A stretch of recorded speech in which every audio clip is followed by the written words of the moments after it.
কি খবর সবাই, কেমন আছেন? বোর্ডে চমৎকার একটা এবং কিছুটা অপরিচিত শব্দ লিখেছি, যেটা হচ্ছে ন্যায়পাল।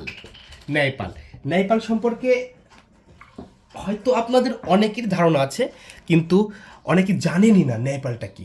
আজ আমরা ন্যায়পাল সম্পর্কে একটু ধারণা দিব এবং কেন এটা জরুরি এবং কোথায় কোথায় এগুলো অ্যাপ্লাই করা হয় এবং এর দায়িত্বে কারা থাকেন।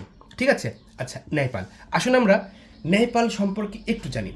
ন্যায়পাল হচ্ছে এমন একটা পদ বা এমন একটা প্রাতিষ্ঠানিক বা এমন একটা সাংবিধানিক পদ যেখানে সরকারি মুখপাত্র বা কর্মকর্তা থাকবেন একজন ব্যক্তি। মানে এই পদে ন্যায়পাল হিসেবে একজন ব্যক্তির দায়িত্বে থাকবেন, যিনি সরকারি কর্তৃপক্ষের বা সরকারি যে কোনো কাজের বিরুদ্ধে আইনি অভিযোগ যদি থাকে সেক্ষেত্রে তিনি তদন্ত করতে পারবেন এবং সরকারি আমলা ও সরকারি নাগরিকদের মধ্যে মধ্যস্থকারী হিসেবে, সরকারি এজেন্ট হিসেবে তিনি থাকেন এবং তিনি মূলত স্বাধীন হিসেবে থাকেন, স্বাধীন, নিরপেক্ষ এবং সবাই তাকে গ্রহণ করে।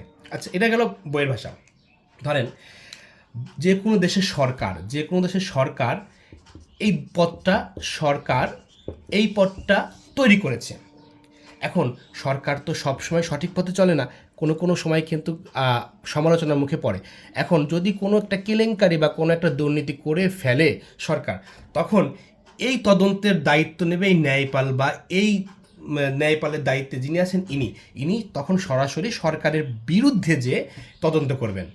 ইনি মূলত হচ্ছে আপনার কোথাও দুর্নীতি বা যে কোনো জায়গায় দুর্নীতি হোক বা যাই হোক, মূলত এই ন্যায়পালের যে ব্যক্তি থাকবেন ইনি তার তদন্ত করবেন এবং ইনি থাকবেন স্বাধীন। এরপর কোনো ধরনের হস্তক্ষেপ করা যাবে না। ইনি নিরপেক্ষ এবং স্বাধীন। ইনি কোনো সরকারি দলের না, কোনো বেসরকারি দলের না। ইনি স্বাধীন এবং নিরপেক্ষ এবং প্রত্যেকে ইনাকে সহায়তা করবে এবং প্রত্যেকেই ইনাকে আপনার সকলের নিকট ইনি গ্রহণযোগ্যতা অর্জন করবেন।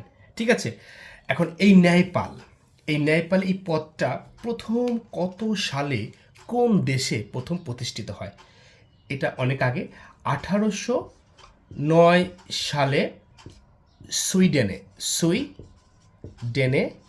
প্রথম এই ন্যায়পাল শুরু হয় বা চালু হয়। 1809 সালে সুইডেনে প্রথম ন্যায়পাল চালু হয়।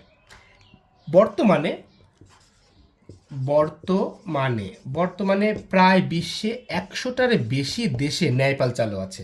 100টার বেশি দেশে ন্যায়পাল চালু আছে। এখন যদি বলেন যে বাংলাদেশে ন্যায়পাল চালু আছে বা ন্যায়পাল বাংলাদেশ সম্পর্কে কোনো ধারণা আছে, অবশ্যই আছে।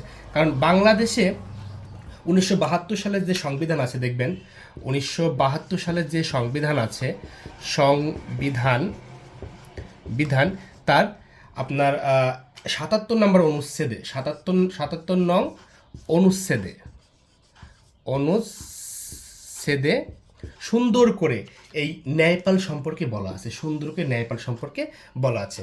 কিন্তু দুঃখের বিষয় হচ্ছে বাংলাদেশে এখন পর্যন্ত ন্যায়পাল চালু হয়নি। কয়েকবার ন্যায়পাল চালুর জন্য নিয়ম নীতি বিভিন্ন আইন প্রণয়ন করা হয়, কিন্তু ন্যায়পাল এখন পর্যন্ত বাংলাদেশে চালু হয় নাই। স্বাধীনতার পরবর্তী বছরেই ন্যায়পাল অনুচ্ছেদে অন্তর্ভুক্ত করা হয় সংবিধানে, কিন্তু কোনোভাবেই এখনও চালু হয়নি। এখন আপনারা কি চান বাংলাদেশের ন্যায়পাল চালু হোক?